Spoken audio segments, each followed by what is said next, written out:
Hi guys, so welcome and स्वागत है आप सबका अपने यूट्यूब चैनल में मैक्सवेल सर। तो हम कंटिन्यू करने वाले हैं जो हमने आरआरबी के बायोलॉजी के पीवाईक्यूज़ की हमने सीरीज़ स्टार्ट करी थी, जिसमें हमने काफ़ी डिटेल में सारे क्वेश्चंस को डिस्कस करा है, उनके आंसर्स को डिस्कस करा है, जिससे कि आपके बेसिक्स जो हैं वो क्लियर होते हुए चलें और आपको आरआरबी का एग्ज़ाम क्लियर करने के लिए बहुत सारी हेल्प मिले। तो चलिए चलते हैं आज के सेशन में। तो हमारे पास सबसे पहला क्वेश्चन है कि हमारे हमारे जो बाल होते हैं उनका जो कलर होता है, तो जो हमारा हेयर का कलर है यानी बालों का कलर है वो इनमें से किसकी वजह से होता है। ठीक है, तो इसका हमारे पास सही आंसर है मेलानिन। ठीक है, तो जो मेलानिन होता है ये रिस्पॉन्सिबल होता है हमारी स्किन को, हमारे हेयर्स को और हमारी आईज़ को कलर देने के लिए। ठीक है, जो मेलानिन होता है आपका, ये हमारी स्किन में प्रेजेंट होता है और ये हमारी स्किन को सन की जो यूवी रेज होती है उनसे प्रोटेक्ट करने का भी काम करता है। ठीक है, तो इसीलिए जिन लोग की लाइट स्किन होती है या लाइट स्किन टोन होता है वो लोग सनस्क्रीन का ज़्यादा यूज़ करते हैं, क्योंकि उनकी जो स्किन है वो ज़्यादा ससेप्टेबल होती है यूवी रेस के लिए। जो डार्कर स्किन के लोग होते हैं उनको थोड़ा कम रिस्क होता है इस चीज़ का, क्योंकि उनके जो मेलानिन का कंटेंट है वो ज़्यादा है, वो उनको यूवी रेस से ज़्यादा प्रोटेक्ट करता है। ठीक है, अब नेक्स्ट क्वेश्चन है हमारे पास में कि इसमें से कौन सा हमारा प्लांट ऐसा है जिसकी मल्टी कलर्ड लीव्स है। मतलब कि इसमें से कौन सा प्लांट है जिसकी लीव्स के मल्टीपल कलर्स होते हैं। ज़्यादातर जो हमारी लीव्स होती हैं वो सिर्फ एक ही कलर की होती हैं, जो कि ग्रीन है। ठीक है, ग्रीन कलर की लीव्स हमने देखी हैं, पत्तियां हमने देखी हैं, पर इनमें से कोई एक प्लांट ऐसा है जिसकी मल्टी कलर की लीव्स होती हैं। ठीक है, तो इसका आंसर है हमारे पास क्रूटॉन। तो क्रूटॉन हमारा एक ऐसा प्लांट है जिसमें मल्टी कलर की लीव्स होती हैं। ठीक है, और इसको ज़्यादातर आपका लैंडस्केपिंग के लिए यूज़ होता है। अब लैंडस्केपिंग क्या होता है कि जैसे आपने देखा होगा कि बड़े बड़े पार्क्स हैं आपके या बड़े बड़े मेंशंस हैं आपके, तो वहाँ पे ना कई सारे ऐसे ऑर्नामेंटल प्लांट्स लगे हुए होते हैं जो उसकी ब्यूटी को इन्हेंसिफाई करते हैं या ब्यूटिफिकेशन के लिए यूज़ होते हैं, तो उसको आपका लैंडस्केपिंग बोलते हैं। ठीक है, इसकी जो लीव्स होती हैं वो कलर उनको जो पिगमेंट्स होते हैं उसके अंदर उससे मिलता है। ठीक है, ये जो पिगमेंट्स होते हैं आपके ये मॉलिक्यूलर फॉर्म में होते हैं जो कि इसकी लीव्स को अलग अलग कलर प्रोवाइड करते हैं। जैसे कि इसकी जो लीव्स होती हैं उसमें मेजरली आपके 3 पिगमेंट प्रेजेंट होते हैं।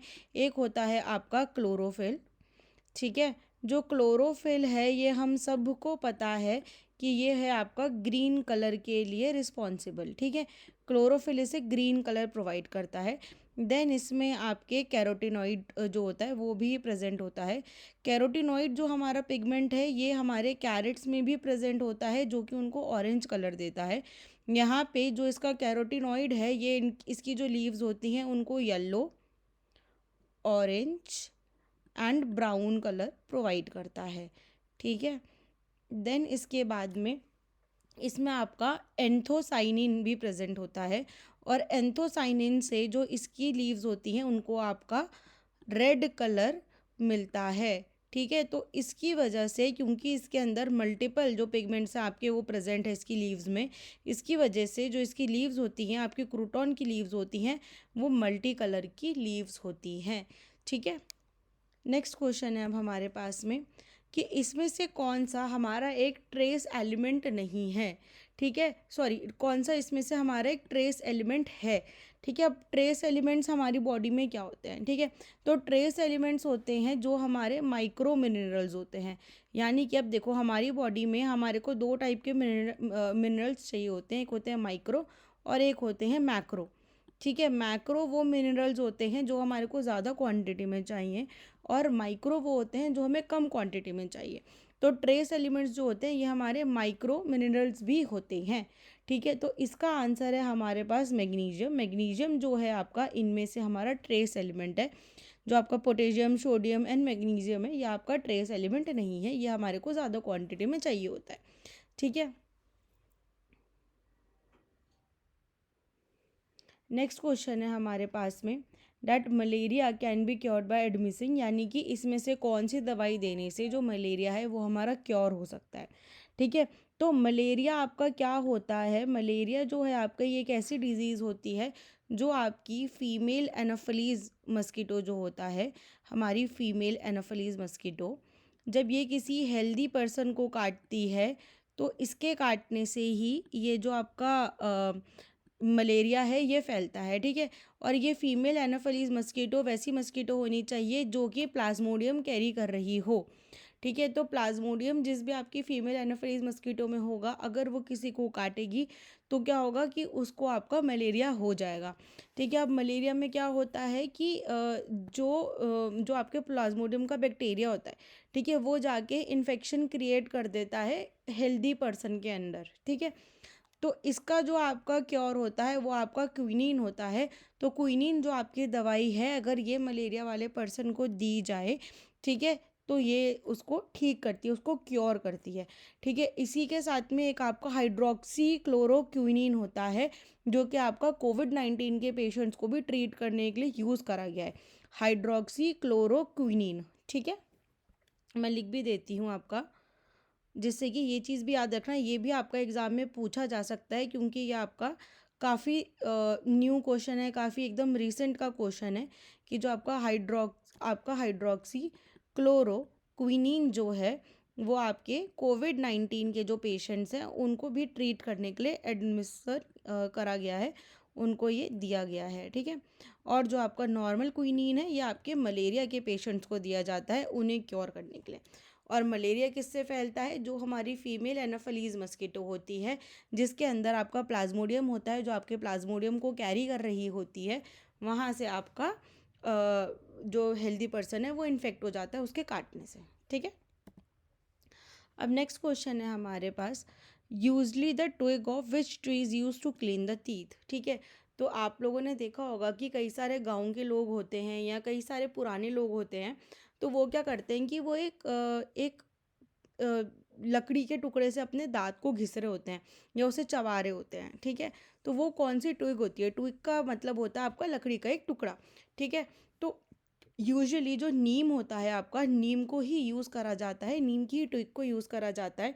अगर आपने हमारे जो टूथपेस्ट घर में यूज़ होते हैं वो भी देखे होंगे, तो उनको भी कई बार ऐसे एडवर्टाइज़ करा जाता है कि इसके अंदर नीम का एक्सट्रैक्ट है, ठीक है। कई सारे आप एड्स देखना, कोलगेट की भी कुछ वेरिएंट्स हैं ऐसे जिनके अंदर आपका नीम का एक्सट्रैक्ट है। तो ऐसा क्यों होता है? क्योंकि हमारे आयुर्वेदिक में भी नीम को जो है आपके टीथ को क्लीनिंग के लिए और एज अ एंटीसेप्टिक उसको लिया जाता है, उसको एज अ एंटीसेप्टिक बोला गया है, ठीक है।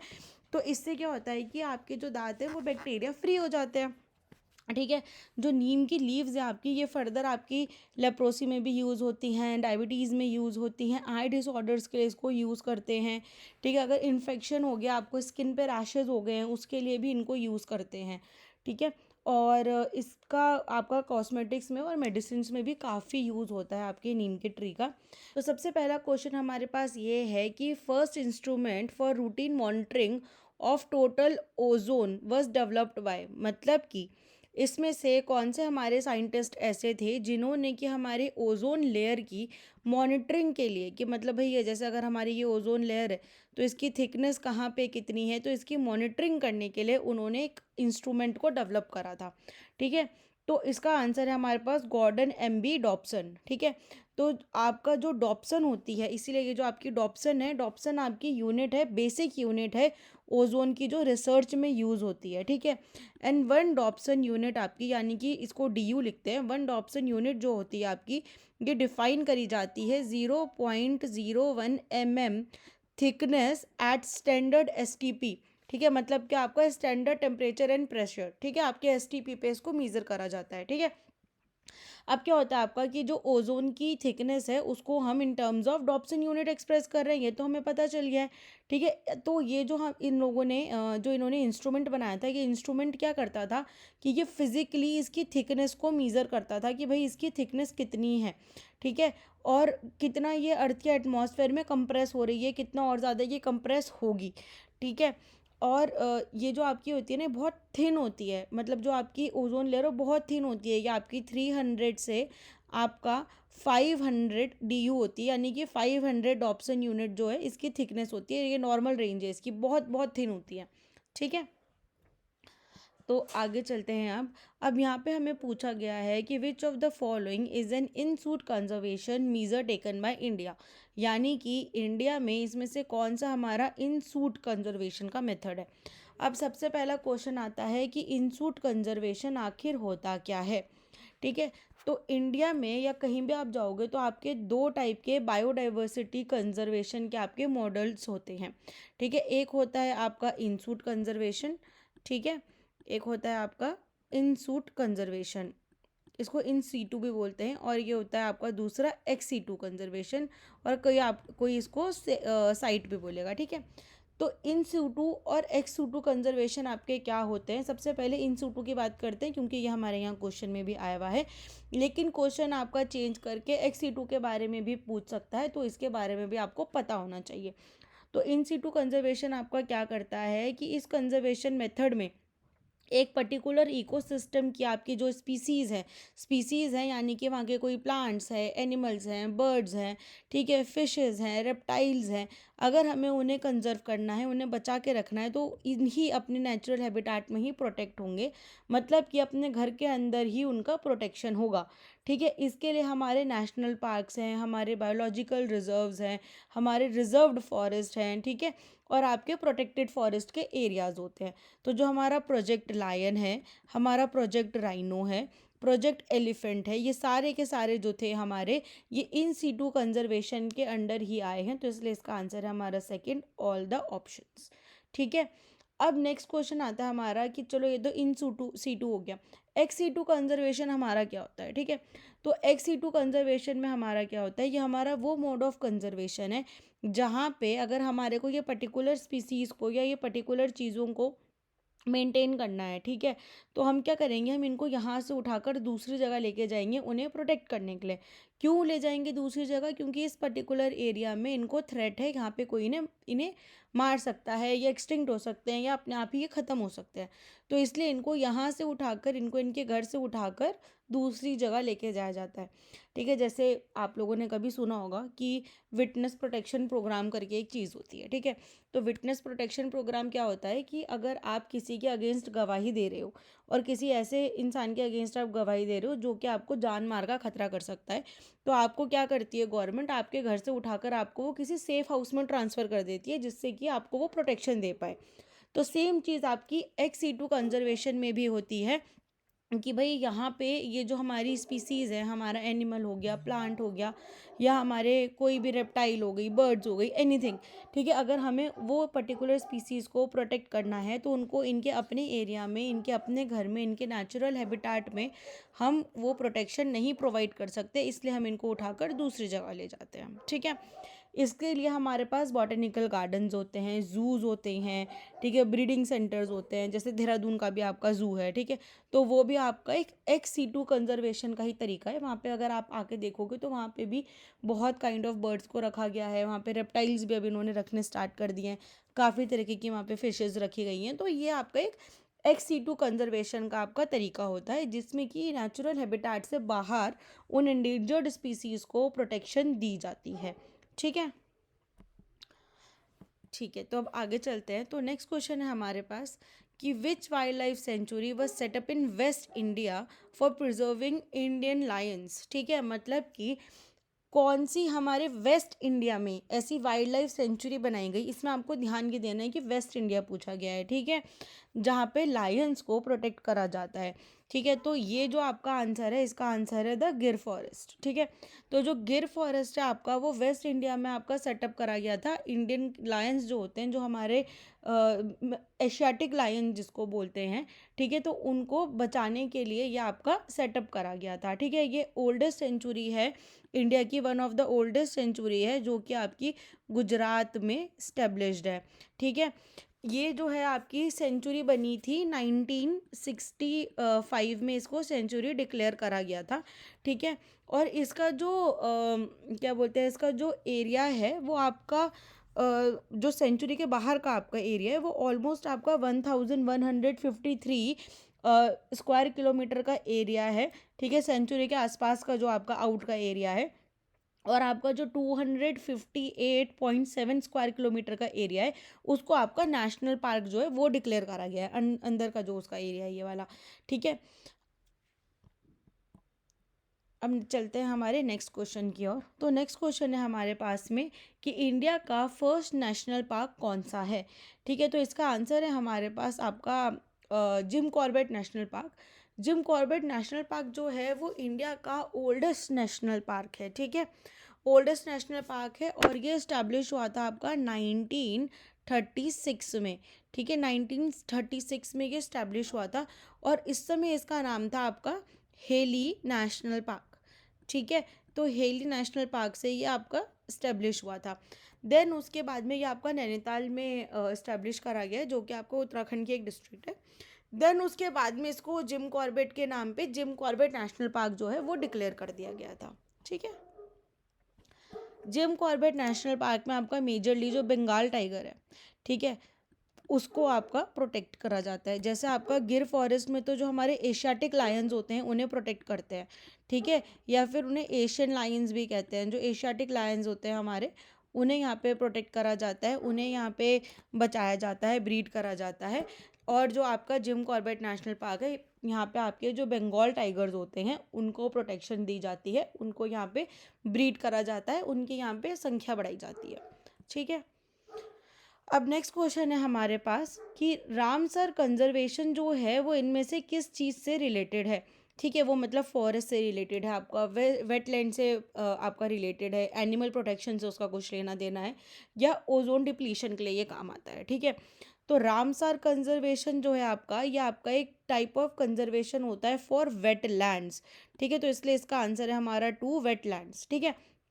तो वेट रामसर जो है आपका ये एक इंटरनेशनल ट्रीटी है जिससे कि हम अपने जो वेटलैंड्स हैं उन्हें बचा सकें, ठीक है, और उनको एक इकोलॉजिकल फंक्शन की तरह पे उसको फंडामेंटल इकोलॉजिकल फंक्शन की तरह पे उसको रिकॉग्निशन मिल पाए, ठीक है। तो जो रामसर साइट है हमारी, ठीक है, इसको आपका 1971 में, ठीक है, 1971 में आपका इसको अडॉप्ट करा गया था, ठीक है, और इसीलिए ये आपका इस सिटी के नाम पे, ठीक है। तो जो आपका क्या बोलते हैं इसके जो कंजर्वेशन होते हैं आपके आपके जो रामसर कंजर्वेशन होते हैं, तो इसके आपके 3 मेन पिलर्स होते हैं, ठीक है, जो आपके इस ट्रीटी के अंदर हैं आपके। तो उसमें आपके 3 मेन पिलर्स होते हैं जो सबको फॉलो करने पड़ते हैं। एक होता है आपका कि ये सारे के सारे लोग मिलकर काम करेंगे ताकि ये जो वेटलैंड है इनको वाइजली यूज़ करा जा सके, ऐसा ना हो कि इस वेटलैंड को आपका एक्सप्लॉइट कर दिया, डिप्लीट कर दिया, ठीक है। दूसरा, ऐसे आपके डेजिग्नेटेड सूटेबल वेटलैंड्स को देखा जाएगा, ठीक है, और एक इंटरनेशनल वेटलैंड्स की लिस्ट निकाली जाएगी जो कि बहुत ज़्यादा इम्पॉर्टेंट है, और उनको मेक श्योर करा जाएगा कि उनका बहुत ज़्यादा इफ़ेक्टिव मैनेजमेंट हो रहा है, ठीक है। और थर्ड आपका जो रूल होता है वो ये होता है कि इंटरनेशनल और जो आपके ट्रांस बॉर्डर वेटलैंड्स हैं, यानी कि जैसे मान लो कि ये हमारा इंडिया और बांग्लादेश का बॉर्डर है और यहाँ पे एक हमारा वेटलैंड है, ठीक है। तो ये क्या हुआ कि ये एक ट्रांस बॉर्डर हो गया, मतलब कि ये बॉर्डर को क्रॉस कर रहा है, ठीक है, क्योंकि देखो बॉर्डर तो जो है वो इंसानों ने बनाई है, ठीक है, नेचर के पास तो कोई बॉर्डर थी नहीं, ये तो इंसानों ने लकीरें खींची हम, ठीक है। तो उसको थोड़ी पता था कि मुझे पूरा का पूरा इंडिया में जाना है कि पूरा का पूरा चाइना में जाना है, ठीक है। तो ये कई सारे वेटलैंड्स ऐसे होते हैं हमारे जो ट्रांस बॉर्डर होते हैं, ट्रांस बाउंड्री होते हैं, मतलब कि दो दो कंट्रीज़ के बीच में होते हैं, ये आधा इस कंट्री में आधा उस कंट्री में। तो इस वाले सिस्टम में क्या होगा कि दोनों कंट्रीज़ को साथ में मिलकर इस वेटलैंड की प्रोटेक्शन करनी होगी, शेयर्ड लेंगे उसकी शेयर्ड कस्टडी लेंगे वो उस वेटलैंड की, ठीक है। और ये जो रामसर है ना आपका, रामसर कंजर्वेशन इसको इसलिए बोला गया क्योंकि रामसर एक सिटी है ईरान की, वहाँ पे ये कंजर्वेशन जो है 1971 में अडॉप्ट करे गए थे, ठीक है। तो बच्चों आज के लिए इतना ही। अच्छा, एक चीज़ और जो आप रामसर वेटलैंड की जो हमारी साइट्स होती है इंडिया के रिलेटेड, एक चीज़ और है, इंडिया में आपकी 89 रामसर वेटलैंड की जो है वो साइट्स हैं, ठीक है, इनको प्रोटेक्ट करा जाता है अंडर इंडियन लॉ, ठीक है। मतलब कि जो जो हमारे 3 पिलर्स हैं उनके साथ साथ जो इंडिया के अपने लॉज हैं उनको भी आपका अबाइड करके ये 89 जो रामसर वेटलैंड साइट्स है इंडिया में, इनको आपका कंजर्वेशन मिलती है, इन्हें कंजर्व करा जाता है, ठीक है। तो बच्चों आज की क्लास में इतना ही। अगर आपको क्लास अच्छी लगी हो तो लाइक, शेयर और कमेंट ज़रूर कीजिएगा। मिलते हैं आपसे अगली वीडियो में। नमस्ते, जय हिंद, जय भारत।